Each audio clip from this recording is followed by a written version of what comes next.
Hello everyone, welcome back to our YouTube channel in deep study hub. I hope आप सभी ठीक होंगे और आपकी जो तैयारी है वो भी काफ़ी अच्छी चल रही होगी। दोस्तों, आगामी 9 जुलाई को जो वीडियो का एग्ज़ाम होने वाला है उसमें आप जितने भी अभ्यर्थी हैं उनके लिए मैं एक करंट अफेयर्स की वीडियो लाया हूँ। हालांकि ये पहली वीडियो है, इसमें आपको इंटरनेशनल और नेशनल की जितने भी करंट अफेयर्स यहाँ पे एग्ज़ाम की दृष्टि से इम्पोर्टेंट होंगे वो आपके लिए यहाँ पे लाया गया है। इसके अतिरिक्त एक नेक्स्ट वीडियो आएगी, इसका पार्ट सेकंड होगा और उसकी नेक्स्ट जो होगी वो उत्तराखंड करंट अफेयर से संबंधित एक वीडियो होगी। जितने भी यहाँ पे इम्पोर्टेंट क्वेश्चन बन सकते हैं वो आपके लिए यहाँ पे लाए जाएंगे। आई होप आपको वीडियो यहाँ पे अच्छी लगेगी और आपकी जो एग्ज़ाम है वहाँ पे भी ये हेल्पफुल रहेगी। दोस्तों, अगर वीडियो अच्छी लगेगी तो आप वीडियो को लाइक कीजिएगा और चैनल को सब्सक्राइब कीजिएगा। तो चलिए शुरू करते हैं आज की वीडियो। तो पहला क्वेश्चन है इसमें, वन्यजीव संरक्षण पुरस्कार 2023 यह भी हाल ही में किसको दिया गया है? यह भी आलिया मीर हैं जो कि जम्मू कश्मीर की रहने वाली हैं। इनको भी वन्यजीव संरक्षण पुरस्कार 2023 दिया गया है। बात करें वन्यजीव जो संरक्षण अधिनियम है वो 1972 का है और इसके अतिरिक्त बात करें जैव विविधता जो अधिनियम है वो सन 2002 का है। ये राष्ट्रीय स्तर पे, और जो उत्तराखंड के स्तर पर अगर जैव विविधता अधिनियम देखेंगे तो वो 2006 का है। तो आगे बढ़ते हैं, नेक्स्ट क्वेश्चन है क्वेश्चन नंबर 2। जो गांधी रियासत और संप्रदाय जो पुस्तक है अभी हाल ही में किसके द्वारा लिखी गई है? जो गांधी रियासत और संप्रदाय पुस्तक है पीयूष बावेल द्वारा लिखी गई है। एग्जाम में इस तरह के क्वेश्चन आने की संभावना रहती है कि जो कि हमारे हिस्ट्री से संबंधित जो पुस्तकें होती हैं या फिर जो करंट अफेयर्स में भी जो लेखक होते हैं उनके द्वारा जो पुस्तकें होती हैं वो इम्पोर्टेंट यहाँ पे बनती हैं। नेक्स्ट क्वेश्चन है, चीन के पहले शतरंज चैंपियन कौन बने हैं? अभी हाल ही में जो शतरंज चैंपियनशिप हुई है इसमें अभी चीन के जो खिलाड़ी हैं डिंग लेरेन ये अभी शतरंज चैंपियन बने, जो कि टोटल मिला के देखा जाए तो ये 17वें नंबर के हैं और ये चीन के पहले व्यक्ति हैं जो कि शतरंज चैंपियन अभी बने हैं। आगे बात करते हैं, क्वेश्चन नंबर 4 है, सार्वजनिक परिवहन में रोपवे का प्रयोग करने वाला पहला शहर। जो सार्वजनिक परिवहन है उसमें रोपवे का प्रयोग करने वाला जो पहला शहर है वो अभी वाराणसी बना है। और वाराणसी की बात करें तो अभी जो SCO है, जो शंघाई कोऑपरेटिव ऑर्गेनाइजेशन है, उसने अभी वाराणसी को सांस्कृतिक राजधानी यहाँ पे घोषित की है। और इस बार जो SCO की अध्यक्षता है यानी जो SCO की बैठक होने वाली है वो भारत में हो रही है। इसके अतिरिक्त बात करें तो जो G20 है वो भी अभी भारत इसकी अध्यक्षता कर रहा है। इसमें जितने भी यहाँ पे बैठकें हो रही हैं वो अलग अलग राज्यों में अलग अलग स्थानों में हो रही हैं, तो आप यहाँ से इसको देख के जाइएगा। और G20 की बात करें तो इसकी जो स्थापना है 1999 में हुई थी। इसमें 19 देश और एक यूरोपियन यूनियन इसमें शामिल है। आगे बात करते हैं, क्वेश्चन नंबर 5 है, जो सुप्रीम कोर्ट है, सुप्रीम कोर्ट अभी पारिवारिक न्यायालयों का हवाला दिए बिना विवाह को भंग कर सकता है, यह किस अनुच्छेद में लिखा गया है? जो सुप्रीम कोर्ट है ये जो यदि किसी जो कपल है उनके बीच में अगर संबंध अच्छे नहीं बनते हैं यानी उनके बीच जो है तलाक होने की संभावना रहती है, तो उसके लिए जो विवाह को भंग करने का जो अभी तक क्या होता था कि पारिवारिक न्यायालय में यानी फैमिली कोर्ट में जाया जाता था, जो इसमें 6 महीने का इसमें समय दिया जाता था दोनों कपल को। और इसमें जो क्या है अब सुप्रीम कोर्ट सीधे इसका निपटारा कर सकता है यानी कि विवाह को भंग कर सकता है। किस अनुच्छेद के तहत इसको शक्ति प्राप्त है? या अनुच्छेद 142(1) के तहत इसको दिया गया है। इसके अतिरिक्त इसमें कुछ पॉइंट है, जैसे सुप्रीम कोर्ट जो है इस केस जो इस प्रकार के केस होते हैं इसकी सुनवाई जो है किसी भी केस पर कर सकता है, चाहे वो किसी भी कोर्ट में हो या फिर किसी भी स्थिति में हो। यानी कोई भी कंडीशन पे अगर वो केस पहुंचता है तो उसको उसी टाइम वो सुप्रीम कोर्ट अपने पास बुला सकता है और उस केस की सुनवाई कर सकता है। अनुच्छेद 142 में दिया गया है। बात करें सुप्रीम कोर्ट की, सुप्रीम कोर्ट का जो संविधान में अनुच्छेद 124 में यहाँ पे वर्णन किया गया है, और जो हाई कोर्ट है इसका अनुच्छेद 204 में यहाँ पे वर्णन किया गया है। आगे बढ़ते हैं। Question number 6। हाल ही में मन की बात के 100 एपिसोड पूरे हुए हैं। इन मन की बातों का दस्तावेजीकरण कर, यानी कि जो मन की बात के जो एपिसोड हैं उनका दस्तावेजीकरण कर एक पुस्तक लिखी गई है, कलेक्टिव स्पिरिट कंक्रीट एक्शन। इस पुस्तक के लेखक बताने हैं। जो इसके लेखक हैं वो शशि शेखर वेम्पति जी हैं, जिन्होंने अभी मन की बात के जो 100 एपिसोड हैं टोटल, इनका दस्तावेजीकरण कर पुस्तक लिखी है। इसका नाम यहाँ पे देखिएगा, इसको नोट डाउन यहाँ पे आप कर सकते हैं। ये इसलिए इम्पोर्टेंट है क्योंकि अभी हाल ही में इसके 100 एपिसोड पूरे हुए हैं। इसमें जितने भी एपिसोड थे उनका दस्तावेजीकरण किया है। बात करें शशि शेखर वेम्पति की, ये प्रसार भारती उसके पूर्व भी अध्यक्ष रह चुके हैं। इसके अतिरिक्त बात करें प्रसार भारती की, तो इसकी स्थापना हुई थी 23 नवंबर 1997 को। आप सन याद रखिएगा कब हुआ था। इसकी जो हेडक्वार्टर है यानी मुख्यालय है वो नई दिल्ली में है। प्रसार भारती के वर्तमान में भी अध्यक्ष मृणाल पांडे हैं। नेक्स्ट आते हैं क्वेश्चन नंबर 7 पे। एशिया बैडमिंटन चैंपियनशिप 2023 ये अभी आयोजित की गई है। कहाँ पे? अस्ताना, यानी कि कजाकिस्तान की जो राजधानी है वो अस्ताना है। इससे पहले कजाकिस्तान की जो राजधानी थी वो नूर सुल्तान थी, जो वहाँ से चेंज करके दोबारा से अस्ताना लाई गई है। इसमें जो पुरुष डबल्स विजेता हैं, यानी कि एशिया बैडमिंटन चैंपियनशिप 2023, इसमें जो पुरुष डबल्स विजेता हैं इसमें सात्विक साईराज और चिराग शेट्टी यहाँ पे भी विनर बने हैं। आप इसको नोट डाउन कर सकते हैं। इसके अतिरिक्त जो है इंडोनेशिया ओपन, यहाँ पर भी डबल्स में इन्होंने सात्विक और जो चिराग हैं इनकी जोड़ी ने भी पहली बार इंडोनेशिया ओपन 2023 ये खिताब जीता है। इसको आप अलग से इम्पोर्टेंट नोट कीजिएगा क्योंकि अब ये पहली बार इन्होंने जीता है। ये आपके लिए मैं इस प्रकार से पॉइंट बना के लाया हूँ क्योंकि अगर इसको मैं अलग अलग आपको बताता तो यहाँ पर कन्फ्यूजन होता, तो इसलिए आपको एक साथ यहाँ पे दिया गया है क्वेश्चंस। एशिया बैडमिंटन चैंपियनशिप और इंडोनेशिया ओपन दोनों किन्होंने जीता है? सात्विक साईराज और चिराग शेट्टी ने। आगे बढ़ते हैं। नेक्स्ट क्वेश्चन है क्वेश्चन नंबर 9। राष्ट्रीय चिकित्सा उपकरण नीति 2023। अभी क्या हुआ है, हाल ही में जो केंद्र सरकार है हमारी, उसने अभी क्या किया है, जो राष्ट्रीय चिकित्सा उपकरण नीति है 2023 की, वो अभी इसने घोषणा की है। इसमें जो उद्देश्य हैं इसके, यहाँ के जो मुख्य पॉइंट हैं इसके, वो यहाँ पे एग्जाम में आने की संभावना रहेगी। यहाँ से जो आयोग है इस तरह के क्वेश्चन अब पूछने लगा है। आपने पहले भी देखा होगा यहाँ पे जो सप्तऋषि योजना थी या इस तरीके की जो पॉइंट है इसमें से क्या नहीं है, तो यहाँ पर पूछ सकता है कि इनमें से कौन सा पॉइंट इसमें नहीं है। तो सबसे पहले इसमें जो पॉइंट है, पहला पॉइंट है इसमें आयात निर्भरता को 30% तक कम करना। जो हमारा चिकित्सीय उपकरण है, यानी जितने भी चिकित्सा से संबंधित हमारे उपकरण यूज़ होते हैं ट्रीटमेंट में, उसमें जो 30% तक उसकी आयात निर्भरता को कम करना है, पहला पॉइंट। और सेकंड पॉइंट है इसमें जो अगले 25 वर्षों में जो वैश्विक बाजार हिस्सेदारी है, यानी कि जो हमारा विश्व में जितना भी इसका बाजार में इसका हम क्या कह सकते हैं कि इसकी आयात निर्यात होता है, तो उसमें हमारा क्या करना है कि जो 10 से 12% तक अपना हिस्सा बढ़ाना है।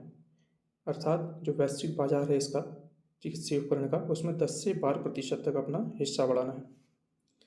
थर्ड पॉइंट है इसमें जो चिकित्सा उपकरणों पर प्रति व्यक्ति खर्च को बढ़ाना है। जो प्रति व्यक्ति खर्च होता है, जैसे हम प्रति व्यक्ति आय निकालते हैं, वैसे प्रति व्यक्ति पर खर्च होने वाला जो खर्चा है वो है यहाँ पे चिकित्सा उपकरणों में, ये इसका तीसरा पॉइंट है, इसको बढ़ाना है। आप तीनों पॉइंट यहाँ पे नोट कीजिएगा, एग्जाम की दृष्टि से इम्पोर्टेंट बनेगा। नेक्स्ट आते हैं क्वेश्चन नंबर 10 है। पहला भारत और आसियान संयुक्त अभ्यास AIME 2023 यह भी कहाँ आयोजित हुआ है? जो भारत आसियान का संयुक्त अभ्यास है AIME, यह भी सिंगापुर में यहाँ पे आयोजित हुआ है। और जो ये अभ्यास है इसमें अभी हाल ही में जो INS सतपुड़ा है और INS दिल्ली है, इन दोनों ने भाग लिया है। यहाँ से एग्जाम क्वेश्चन नहीं बनेगा, लेकिन ये पूछ सकता है कि यहाँ पे जो अभ्यास हुआ था ये कहाँ हुआ था, क्योंकि अभी हाल ही में 2022 में भारत और आसियान की जो संबंध है, जो रिलेशन है, उसको अभी 30 वर्ष पूरे हुए हैं, क्योंकि 1992 में ये भारत आसियान के संबंध शुरू हुए थे। बात करें आसियान की, जो आसियान है इसकी स्थापना 1967 में हुई थी और जो इसका मुख्यालय है वो जकार्ता इंडोनेशिया की राजधानी में है। अभी जो इंडोनेशिया है उसने अपनी राजधानी जकार्ता से चेंज करने की घोषणा की है, जो कि आपने बताना है कहाँ पे होने वाली है, जो कि एग्ज़ाम की दृष्टि से इम्पोर्टेंट बनेगा वो भी स्टैटिक जीके के रूप में। और इसमें जो सदस्य देश हैं 11 हैं। इससे पहले क्या थे, जो सदस्य देश थे वो 10 थे। अभी हाल ही में एक 11वां देश बना है, वो भी आपने कमेंट बॉक्स में हमें कमेंट करना है कि कौन सा देश यहाँ पे आसियान में जुड़ा है 11वें नंबर का। और अब नेक्स्ट पॉइंट है इसमें, जो इसका पहला सम्मेलन हुआ था 1976 में इंडोनेशिया में हुआ था। स्थापना 1967, लेकिन पहला जो सम्मेलन हुआ था 1976 में हुआ था। और इसका जो 42वां सम्मेलन है 2023 का, ये इंपॉर्टेंट बनेगा एग्ज़ाम की दृष्टि से, जो कि इंडोनेशिया में हुआ था। एग्ज़ाम में यहाँ से क्वेश्चन बन सकता है कि कहाँ हुआ था इसका 42वां सम्मेलन, या फिर 2023 के परिप्रेक्ष्य में पूछ सकता है कि 2023 में इसका जो सम्मेलन है वो कहाँ हुआ था। आगे बढ़ते हैं, question number 11, new India literacy programme, यह अभी भारत सरकार द्वारा जारी किया गया है।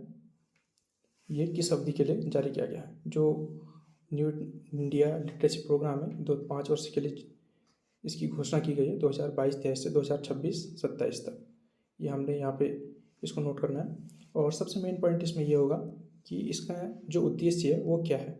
सबसे इम्पोर्टेंट यहाँ पे ये पॉइंट बनेगा कि 15 वर्ष से जो बड़े हैं, यानी जो 15 वर्ष से जिनकी आयु है उससे ऊपर जो निरक्षर लोग हैं उनको शिक्षित करना इसका मुख्य उद्देश्य है। इसको आप यहाँ पे नोट कर सकते हैं। आगे बढ़ते हैं दोस्तों, वीडियो अगर आपको हेल्पफुल लगी और आपको अच्छी लगी तो यहाँ पे आप वीडियो को लाइक और सब्सक्राइब कीजिएगा, और अपने दोस्तों में इसको शेयर भी कीजिएगा। वीडियो को अंत तक देखिएगा। तो आगे बढ़ते हैं, 12वां क्वेश्चन है, यूरोप को रिफाइंड ईंधन यानी जो रिफाइंड जो ऑयल होता है उसकी आपूर्ति करने वाला सबसे बड़ा देश कौन सा है? अभी हाल ही में जो भारत है वो यूरोप को रिफाइंड ऑयल की आपूर्ति करने वाला सबसे बड़ा देश बना है। ये एग्जाम की दृष्टि से मोस्ट इम्पोर्टेंट यहाँ पे क्वेश्चन बन सकता है कि इस तरीके से भी पूछ सकता है कि भारत जो है कि रिफाइंड ऑयल की पूर्ति करने वाला मतलब कौन सा ऐसा कॉन्टिनेंट है जिसको हम रिफाइंड ऑयल की आपूर्ति करते हैं। यानी सबसे बड़ा देश जो भारत बन गया है वो यूरोप को रिफाइंड ऑयल का सबसे बड़ा आपूर्ति वाला देश। इसमें लगभग प्रतिदिन 36,000 बैरल जो है यहाँ पे एक्सपोर्ट किया जाता है। होता क्या है कि जो बाहर से देश हैं, जैसे हम रशिया, ईरान, यहाँ से ईरान में तो खैर प्रतिबंध लगा है, लेकिन रूस से हम जो अभी तेल खरीदते हैं वो कच्चे रूप में होता है, उसको रिफाइंड किया करके हम बाहर को एक्सपोर्ट करते हैं और अपने देश में भी उसको कंज्यूम किया जाता है। भारत की जो सबसे बड़ी रिफाइनरी है वो जामनगर गुजरात की है। एग्जाम की दृष्टि से इम्पोर्टेंट बनेगा, भारत की सबसे बड़ी रिफाइनरी जामनगर गुजरात में है।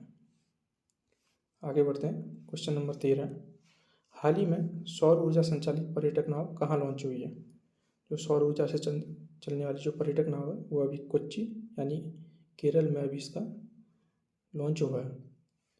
इसके अतिरिक्त बात करें केरल की, तो केरल अभी जल बजट अपनाने वाला पहला जो राज्य वो बन गया है। इसके अतिरिक्त वाटर मेट्रो परियोजना है, ये अपनाने वाला भी केरल राज्य है। इसके अतिरिक्त बात करें तो जो अंडर वाटर मेट्रो होती है वो चालू करने वाला जो राज्य है वो पश्चिम बंगाल बन गया है। अंडर वाटर मेट्रो पश्चिम बंगाल, वाटर मेट्रो परियोजना वो केरल। आप इसको यहाँ पर कन्फ्यूज मत होना, इसको आप अलग से नोट कर लीजिएगा। नेक्स्ट क्वेश्चन है क्वेश्चन नंबर 14, जो भारतीय रेलवे है इसने शून्य कार्बन का लक्ष्य कब तक रखा? जो भारतीय रेलवे है इसने अभी 2030 तक कार्बन शून्य का लक्ष्य रखा है, यानी कि जो कार्बन अगर उत्सर्जन करेगा तो उतना ही उसको समाप्त भी करेगा। इसका मतलब ये होता है। इसके अतिरिक्त बात करें जो COP26 है, यहाँ पर भी जो भारत है उसने 2070 तक कार्बन यानी कि नेट जीरो कार्बन इसको लक्ष्य रखा है। भारत ने 2070 और भारतीय रेलवे ने 2030।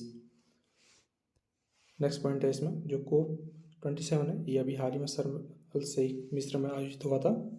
और जो नेक्स्ट है जो COP28 होगा वो सऊदी अरब में आयोजित किया जाएगा। आप इसको नोट कर सकते हैं, COP26 और COP28। नेक्स्ट है, नीति आयोग ने वित्त वर्ष 2023-24 के लिए अर्थव्यवस्था की विकास दर का अनुमान लगाया। ये बताना है हमने नीति आयोग द्वारा अभी यहाँ पे जो हमारी जीडीपी है उसका अनुमान लगाया है, यानी अर्थव्यवस्था की विकास दर। इसमें जो 2023-24 के लिए वो 6.5 का अनुमान यहाँ पे लगाया है।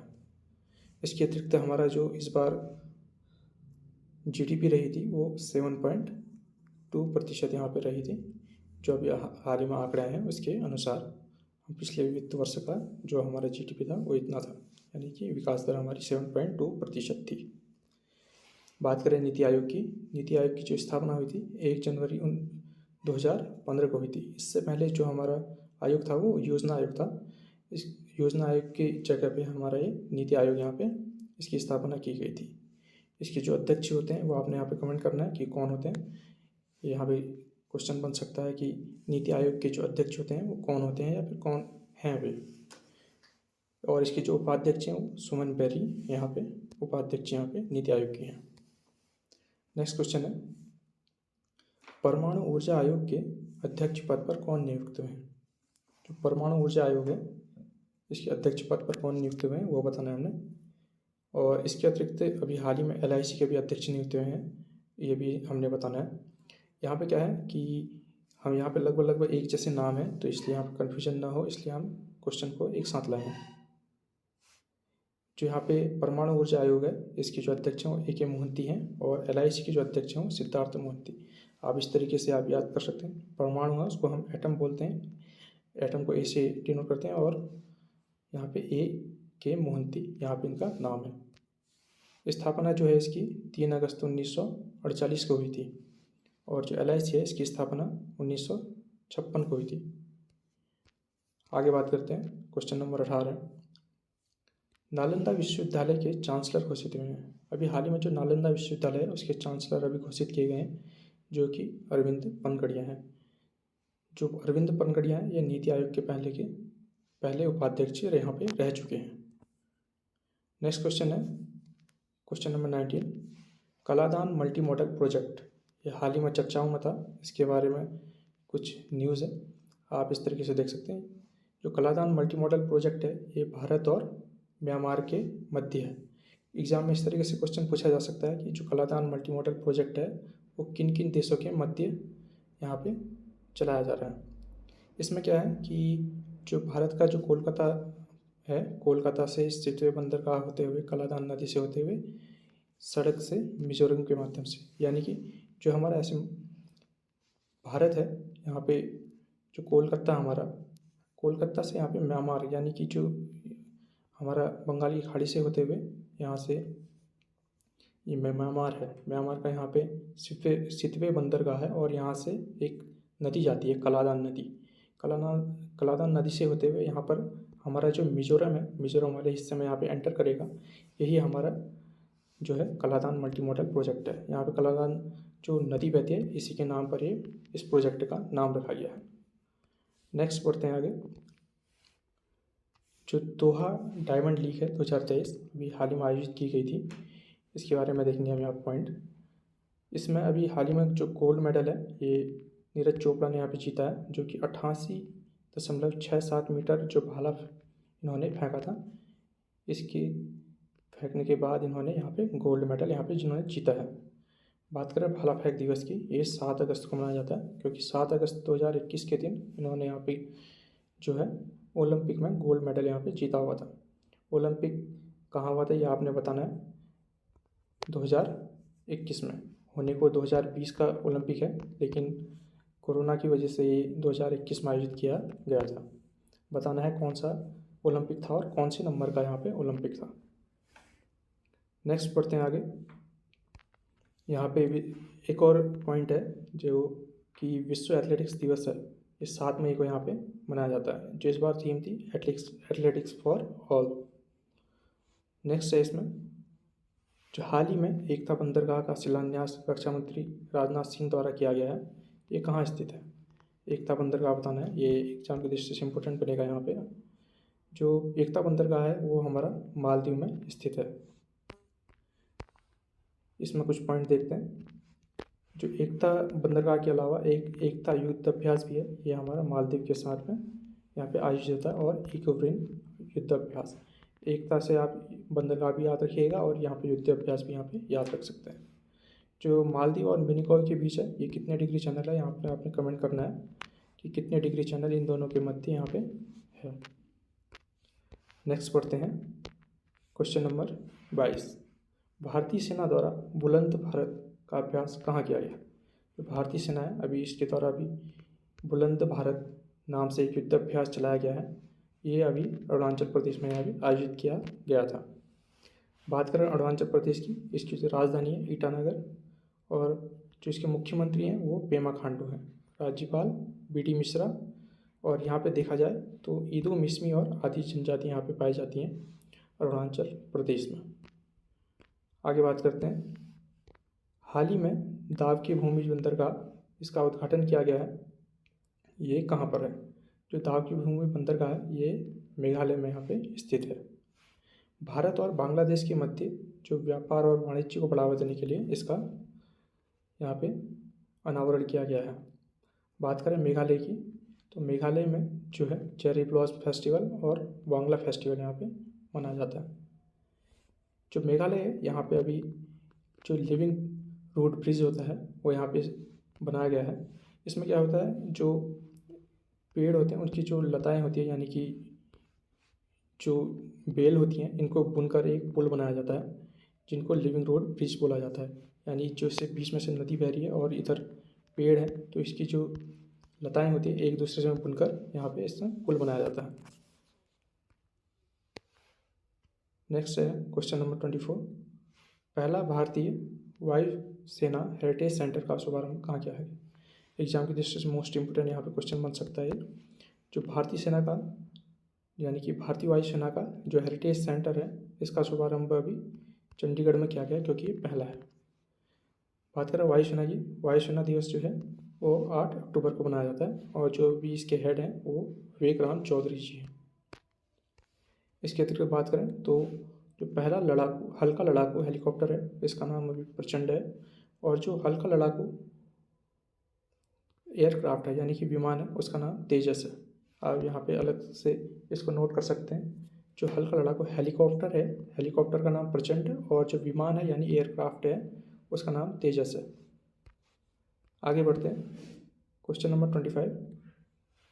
इलेक्ट्रॉनिक बैंक गारंटी जारी करने वाला पहला बैंक, जो इलेक्ट्रॉनिक बैंक गारंटी है यानी कि ई बैंक गारंटी इसको जारी करने वाला पहला बैंक जो HDFC बन गया है। HDFC ने अभी इलेक्ट्रॉनिक बैंक गारंटी जारी की है। बात करें HDFC की, इसकी स्थापना जो है वो अगस्त 1994 में की गई थी। आगे बढ़ते हैं क्वेश्चन नंबर 26। 49वीं G7 समिट 2023 का आयोजन कहाँ हुआ है? जो G7 समिट है यानी कि G7 इसका समिट कहाँ आयोजित हुआ है? ये अभी हाल ही में हिरोशिमा जापान में आयोजित हुआ था। आप हिरोशिमा याद रखिएगा, एग्जाम में यहाँ पे यही पूछेगा कि कहाँ पे आयोजित किया गया था। इसके अतिरिक्त जो जापान है वहीं पे अभी क्वाड सम्मेलन भी हुआ था, होने के लिए ऑस्ट्रेलिया में प्रस्तावित था लेकिन जो जो बाइडेन है यानी कि USA के राष्ट्रपति वो गए नहीं थे इसलिए वहाँ पे कैंसिल हो गया था और ये जो है जापान में ही आयोजित किया गया था। G20 जो समिट हुई थी उसी के दौरान। इसमें जो क्वाड है, क्वाड अगर देश देखें तो इसमें हमारे 4 देश आते हैं, भारत, USA, ऑस्ट्रेलिया और जापान। इन जो 4 देश हैं इन 4 देशों के मध्य एक एक्सरसाइज भी चलती है जो कि मालाबार युद्ध अभ्यास है। जो एग्जाम में पूछ सकता है कि जो मालाबार युद्ध अभ्यास है ये किसके बीच होती है, यानी जो हमारे देशों के नाम दे सकते हैं या फिर जो क्वाड देश हैं यहाँ पे दे सकता है, या फिर पूछ सकता है कि क्वाड देशों के मध्य जो है कौन सी एक्सरसाइज आयोजित होती है। नेक्स्ट है क्वेश्चन नंबर 27। अंतर्राष्ट्रीय नर्स दिवस। जो अंतर्राष्ट्रीय नर्स दिवस है ये 12 मई को मनाया जाता है क्योंकि इस दिन जो फ्लोरेंस नाइटिंगेल है ये इनका जन्मदिन है। जो फ्लोरेंस नाइटिंगेल है इनको लेडी विथ लैंप बोला जाता है। जो हमारी जो डॉक्टर्स होती हैं, जो नर्सेस होती हैं, उनको जो कि हमारे समाज में जो हेल्प करती हैं लोगों की या फिर अपना योगदान देती हैं अपना समाज सेवा में, उनके लिए एक फ्लोरेंस नाइटिंगेल पुरस्कार भी दिया जाता है। इस बार 2023 में दिया गया है, जो कि उत्तराखंड से हैं। कि 2022 के लिए स्मिता देवरानी और मंजू कैड़ा, और 2023 के लिए अमिता देवरानी को इसमें दिया गया है। ये वीडियो में यहाँ से जो क्वेश्चन है यहाँ से बनने की संभावना रहेगी कि जो फ्लोरेंस नाइटिंगेल पुरस्कार है 2023 का, ये उत्तराखंड से 2023 में या फिर 2022 में किसको दिया गया। यहाँ 2023 वाले अधिक पूछे जाने की इसकी संभावना रहेगी। नेक्स्ट बढ़ते हैं, क्वेश्चन नंबर 28 है, द गोल्डन ईयर्स पुस्तक किसने लिखी है। तो जो पुस्तक है द गोल्डन ईयर्स, ये जो रस्किन बॉन्ड हैं, जो कि बहुत फेमस लेखक हैं, उनके द्वारा लिखी गई है द गोल्डन ईयर्स पुस्तक। नेक्स्ट क्वेश्चन है, 17वां प्रवासी भारतीय सम्मेलन कहाँ आयोजित हुआ था। जो इस बार प्रवासी भारतीय सम्मेलन हुआ था, जो कि 17वें नंबर का था, ये इंदौर में आयोजित किया गया था। और जो इस बार चीफ गेस्ट थे वो मोहम्मद इरफान थे, जो कि गुयाना के राष्ट्रपति हैं। जो गुयाना है वो हमारा जो दक्षिण अमेरिका है, यानी कि जो साउथ अमेरिका कॉन्टिनेंट है, उसका एक यहाँ पे देश है, दक्षिण अमेरिका का एक देश गुयाना। नेक्स्ट आते हैं क्वेश्चन नंबर 30 में, हाल ही में यूनाइटेड किंगडम द्वारा लाइफ टाइम अचीवमेंट अवार्ड किसे प्रदान किया गया।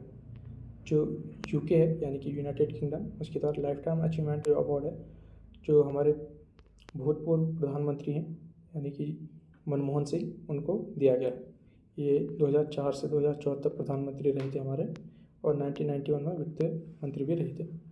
इनके द्वारा जो LPG सिद्धांत है, यानी कि उदारीकरण, निजीकरण और वैश्वीकरण, इसका सिद्धांत दिया था, यानी कि जो हमारी बंद अर्थव्यवस्था थी उसको यहाँ पे खोला गया था। और यहाँ पे जो बाहर से जो कंपनीज़ हैं वो यहाँ पे भारत में आई थी, यहाँ पे पूछा जाता है। इस दौरान जो हमारे प्रधानमंत्री थे वो नरसिम्हा राव थे 1991 के दौरान। एक एग्जाम में पूछा गया था कि 1991 की जो मंदी आई थी उसके दौरान जो भारत के प्रधानमंत्री थे वो कौन थे। क्वेश्चन नंबर 31 है, हाल ही में स्काई रूट कंपनी द्वारा पहला निजी रॉकेट इसका निर्माण किया गया है, इसका नाम बताना है हमने। जो स्काई रूट कंपनी है इसके द्वारा पहला जो निजी रॉकेट है वो विक्रम-S है, यानी विक्रम-S। और इसके अतिरिक्त जो पहला 3D प्रिंटेड क्रायोजेनिक इंजन है वो धवन 2 है। ये भी जो स्काई रूट कंपनी है उसके द्वारा यहाँ पे बनाया गया है, निजी रॉकेट और 3D प्रिंटेड क्रायोजेनिक इंजन। ये आपने दो यहाँ पे नाम याद रखने हैं। नेक्स्ट है साहित्य अकादमी पुरस्कार 2023। मोस्ट इम्पोर्टेंट पॉइंट बनेंगे यहाँ से, एग्जाम में आने की यहाँ संभावना रहेगी। जो हिंदी में साहित्य अकादमी पुरस्कार दिया गया है वो बद्रीनारायण जी को दिया गया है तुमड़ी के शब्द के लिए। इसके अतिरिक्त जो बाल साहित्य पुरस्कार है, बाल साहित्य अकादमी पुरस्कार, ये हिंदी भाषा में सूर्यनाथ सिंह को कौतुक ऐप के लिए दिया गया है। और जो जो साहित्य अकादमी युवा पुरस्कार है 2023 का, वो दिया गया है अतुल कुमार को, जो कि जिनकी रचना है चांदपुर की चंदा। ये 3 पॉइंट है, आप इनको नोट कर सकते हैं यहाँ पे। जो साहित्य अकादमी पुरस्कार, बाल साहित्य अकादमी पुरस्कार और साहित्य अकादमी युवा पुरस्कार, तीनों को मैं आपके सामने एक साथ यहाँ पे लाया हूँ। बात करें साहित्य अकादमी पुरस्कार की, इसकी स्थापना आपने बतानी है कब हुई थी। और हिंदी में पहला साहित्य अकादमी पुरस्कार जो है माखनलाल चतुर्वेदी जी को मिला था, जो इनकी रचना थी हिमतरंगिनी 1955 में। इनकी एक रचना है वो आपने यहाँ पे बतानी है जिसके लिए मिला था, हिमतरंगिनी के लिए मिला था। और इसके अतिरिक्त एक और रचना है जो कि बहुत फेमस है, वो यहाँ पे आपने बतानी है। नेक्स्ट है जो सुमित्रा नंदन पंत है, इनको 1960 में ये अवार्ड मिला था। किस रचना के लिए मिला था ये आपने यहाँ पे बताना है। नेक्स्ट है क्वेश्चन नंबर 33 है, मोचा चक्रवात। अभी हाल ही में जो है मोचा चक्रवात आया था म्यांमार में, जो कि हमारा बंगाल की खाड़ी वाला हिस्सा है वहाँ पे आया हुआ था। इसका जो नामकरण है वो यमन ने रखा था, और भारत ने इसकी सहायता के लिए जो एक ऑपरेशन चलाया था, ऑपरेशन करुणा।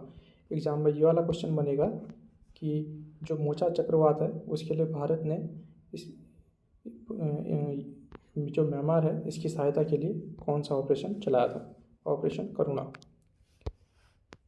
नेक्स्ट क्वेश्चन है यहाँ पे चक्रवात से संबंधित है, जो बिपरजॉय चक्रवात है ये अभी हाल ही में अरब सागर में आया हुआ था और इसका जो नामकरण है वो बांग्लादेश ने रखा है, और इसका अर्थ होता है आपदा या विपत्ति। जो इसमें भारत प्रभावित हुआ था, इसमें भारत का जो पश्चिमी तट है यानी कि जो गुजरात और राजस्थान वाला हिस्सा है यहाँ पे प्रभावित हुआ था। इसके अतिरिक्त बात करें तो जो चक्रवात है ये जो 13 देश हैं इनके द्वारा मिलकर इनके नाम रखा जाता है। और जो अगला चक्रवात जो नेक्स्ट आएगा वो भारत ने रखा है इसका नाम, इसका नाम होगा तेज। ये पहले से नाम निर्धारित कर दिए जाते हैं और जो चक्रवात आता है उसका नामकरण कर दिया जाता है। नेक्स्ट है क्वेश्चन नंबर 35। हाल ही में अर्जुन पुरस्कार से सम्मानित किया गया। जो अर्जुन पुरस्कार है ये हमारा जो है खेल से संबंधित है, यानी कि जो खिलाड़ी होते हैं उनको दिया जाता है। इसमें जो इसको सम्मानित किया गया है अभी हाल ही में जो अंजुम मौदगिल हैं जो कि निशानेबाज हैं, उनको अभी अर्जुन पुरस्कार से सम्मानित किया गया है। नेक्स्ट बढ़ते हैं आगे। क्वेश्चन नंबर 36 है, भारत के सबसे बड़े स्काई वॉक का उद्घाटन कहाँ किया गया? जो भारत का सबसे बड़ा स्काई वॉक है वो अभी तमिलनाडु में किया गया है, जिसकी जो ऊंचाई है जो 570 मीटर है। इसके अतिरिक्त बात करें तमिलनाडु की, तमिलनाडु में अभी डुगोंग संरक्षण क्षेत्र जो है जो कि समुद्री गायों के लिए यहाँ पे फेमस है। आगे बढ़ते हैं। क्वेश्चन नंबर 37 है, हाल ही में वायुसेना के उप प्रमुख कौन नियुक्त हुए? हमने बताना वायुसेना के जो उप प्रमुख हैं ये हैं आशुतोष दीक्षित जी, वायुसेना के उप प्रमुख अभी नियुक्त हुए हैं। नेक्स्ट क्वेश्चन है क्वेश्चन नंबर 38, स्वशासन नियमन को मंजूरी देने वाला पहला राज्य बना है। स्वशासन नियमन को मंजूरी देने वाला जो पहला राज्य बना है वो महाराष्ट्र है। बात करें महाराष्ट्र की तो यहाँ पे जो मुख्यमंत्री हैं वो एकनाथ शिंदे हैं और जो आरबीआई का मुख्यालय है वो भी मुंबई में ही स्थित है। इसके अतिरिक्त बात करें जो आरबीआई है इसके गवर्नर जो हैं वो शक्तिकांत दास जी हैं। अभी शक्तिकांत दास जी को अभी हाल ही में एक अवार्ड दिया गया है, वो आपने बताना है कौन सा अवार्ड है, क्योंकि वो एग्जाम की दृष्टि से मोस्ट इम्पोर्टेंट यहाँ पे क्वेश्चन बन सकता है। नेक्स्ट बढ़ते हैं क्वेश्चन नंबर 39, सतत भूमि प्रबंधन के लिए उत्कृष्टता केंद्र का उद्घाटन कहाँ किया गया? जो सतत भूमि प्रबंधन है उसके लिए उत्कृष्टता केंद्र यहाँ पे खोला गया है जो कि देहरादून उत्तराखंड में इसका उद्घाटन किया गया है हमारे जो केंद्रीय पर्यावरण मंत्री हैं भूपेंद्र यादव जी द्वारा। इसके अतिरिक्त अभी उत्तराखंड में ए हेल्प जो है योजना है, जो ए हेल्प योजना है वो शुरू की गई थी पशु संरक्षण के लिए, पशुओं के जो स्वास्थ्य होता है उसके लिए संबंधित था। क्वेश्चन नंबर 40 है, अंतर्राष्ट्रीय बुकर पुरस्कार 2023 ये अभी हाल ही में दिया गया है जो कि जॉर्जी कोस्पोटिनोव जो कि बुल्गारिया से संबंधित है। इनको अभी जो इनकी उपन्यास है टाइम शेल्टर उसके लिए अंतर्राष्ट्रीय बुकर पुरस्कार दिया गया है। और इससे पहले जो 2022 में दिया गया था गीतांजलि श्री को दिया था जो कि भारत की रहने वाली हैं। यहाँ से अभी भी क्वेश्चन बन सकता है कि 2022 में ये बुकर पुरस्कार किसको दिया गया था, या फिर अंतर्राष्ट्रीय 2023 के लिए पूछ सकता है अंतर्राष्ट्रीय बुकर पुरस्कार। आपने बताना है इसके जो गीतांजलि श्री हैं इनका जो कौन सा उपन्यास था जिसके लिए ये अंतर्राष्ट्रीय बुकर पुरस्कार यहाँ पे दिया गया था। कम से कम 8 से 10 क्वेश्चन हो गए हैं कि जो आपने यहाँ पे बताने हैं, जो आंसर मैंने आपके लिए छोड़े हैं। आप उनको कमेंट बॉक्स में यहाँ पे कमेंट कर सकते हैं। नेक्स्ट क्वेश्चन है 41, 5वें खेलो इंडिया यूथ गेम्स 2023 इसका आयोजन अभी कहाँ हुआ था? जो खेलो इंडिया यूथ गेम्स है तो इसका जो 5वां संस्करण था, संस्करण भी आपने याद रखना है क्योंकि अभी 5वां है। ये अभी हाल ही में मध्य प्रदेश में ये आयोजित हुए थे और इसका जो शुभंकर था वो आशा था और इसमें जो पहला स्थान प्राप्त किया था वो महाराष्ट्र ने किया था। और यहाँ पे मैं आपके लिए और भी क्वेश्चन लाया हूँ, जैसे खेलो इंडिया गेम्स है उनसे संबंधित अलग अलग प्रकार के गेम्स है। यहाँ पे खेलो इंडिया यूनिवर्सिटी गेम्स है, ये तीसरे जो इसका संस्करण था, एक ही उत्तर प्रदेश के लखनऊ से ये यहाँ शुरू हुआ था। और इसके अतिरिक्त जो है खेलो इंडिया जनजातीय खेल है, खेल महोत्सव यानी कि खेलो इंडिया जनजातीय गेम्स ये हुए थे हमारे भुवनेश्वर में और जिसमें जो पहला स्थान है वो उड़ीसा को प्राप्त हुआ था। तीनों आपने याद रखने हैं कि इसमें खेलो इंडिया यूथ गेम्स, खेलो इंडिया यूनिवर्सिटी गेम्स और खेलो इंडिया जनजातीय गेम्स। सबसे मोस्ट इम्पोर्टेंट बनेगा ये वाला पॉइंट कि जो खेलो इंडिया जनजातीय गेम्स हैं वो अभी कहाँ आयोजित हुए थे? भुवनेश्वर में, और इसमें पहला स्थान है उड़ीसा का। नेक्स्ट बढ़ते हैं आगे। हाल ही में जो आर्टेमिस मिशन है उसके लिए अभी समझौता हुआ था भारत और यूएसए के मध्य। इसमें जो भारत है ये कौन से नंबर का इसमें सदस्य बना है ये आपने बताना है। जो आर्टेमिस मिशन समझौता है ये हमारा 27वें नंबर का यहाँ पे सदस्य बना है भारत आर्टेमिस समझौते के तहत। जो आर्टेमिस मिशन है ये नासा का मिशन है। इसमें क्या है कि जो मनुष्य है उसको चाँद पर ले जाना है, यानी कि मनुष्य की चाँद में एंट्री जो आर्टेमिस मिशन के द्वारा की जाएगी। इसमें 4 मनुष्य जाएंगे, इसमें से एक महिला होगी जो कि क्रिस्टीना कोच है। आपने ये नाम यहाँ पे याद रखना है। नेक्स्ट है क्वेश्चन नंबर 45। हाल ही में जो जर्मन ट्रेड शांति पुरस्कार है यह अभी किसको दिया गया है? जो जर्मन ट्रेड शांति पुरस्कार है सलमान रुश्दी को दिया गया है। इनका जो उपन्यास है मिडनाइट चिल्ड्रन और विक्ट्री सिटी, इनके 2 उपन्यास है, आप ये याद रख सकते हैं। और बाकी जो मेन पॉइंट बनेगा ये यहीं से बनेगा कि जर्मन बुक ट्रेड शांति पुरस्कार इसकी हाल ही में किसको दिया गया है। दोस्तों मैं इसके लिए अतिरिक्त आपके लिए एक विभिन्न सूचकांक लाया हूँ जिसमें भारत की स्थिति किस प्रकार है आप यहाँ पे देख सकते हैं। यहाँ एक साइड मैंने सूचकांक लिखे हैं और एक साइड उसमें भारत का स्थान लिखा है। तो सबसे पहले जो इंडेक्स है यानी कि सूचकांक है वो ग्लोबल जेंडर गैप इंडेक्स है। इसमें अभी हाल ही में जो भारत का स्थान है वो 127वां रहा है। सबसे मोस्ट इम्पोर्टेंट यहाँ पे ये सूचकांक बनेगा क्योंकि हाल ही में ये जारी किया गया है और आयोग अभी कुछ टाइम पहले के करंट अफेयर्स यहाँ पे पूछे जाने के लिए जाना जाता है, तो आप इसको याद कर सकते हैं। 127वां नंबर यहाँ पे है। इसके अतिरिक्त फायर पावर इंडेक्स इसमें 4था स्थान है, यानी कि जो हमारी शक्ति है यानी कि जो इंडिया की जो शक्ति है वो कौन से नंबर पे, यानी कि जो आर्मी हमारी वो 4थे नंबर पे है। जो लॉजिस्टिक परफॉर्मेंस इंडेक्स है वो 38 नंबर पे है।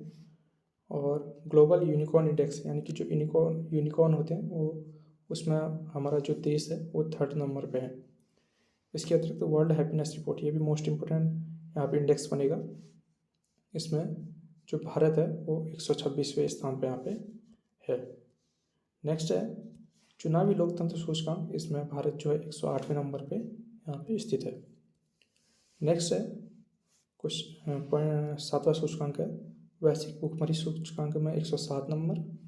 और जो STI रिपोर्ट होती है हमारी यानी कि मानव विकास रिपोर्ट उसमें भारत अभी 132वें स्थान पे स्थित है। और नेक्स्ट इंडेक्स है प्रेस फ्रीडम इंडेक्स, इसमें 161वें नंबर पे है। इससे पहले 150वें नंबर था और इसमें 150 से 161 में पहुँच गया है। भारत की इसमें बहुत ही गंदी हालत है। नेक्स्ट है इसमें वैश्विक पर्यावरण सूचकांक, सबसे वर्स्ट इसमें कंडीशन है 180 में से 180 यहाँ पे वैश्विक पर्यावरण सूचकांक में है। नेक्स्ट है जो ग्लोबल इनोवेशन इंडेक्स है इसमें भारत 40वें स्थान पे है। और कुछ दिन पहले आया था वर्ल्ड कॉम्पिटिटिवनेस इंडेक्स यानी प्रतिस्पर्धात्मक जो सूचकांक होता है उसमें 40वें स्थान पे है। नेक्स्ट है जलवायु परिवर्तन सूचकांक, इसमें अभी जो भारत है वो 8वें नंबर पे है।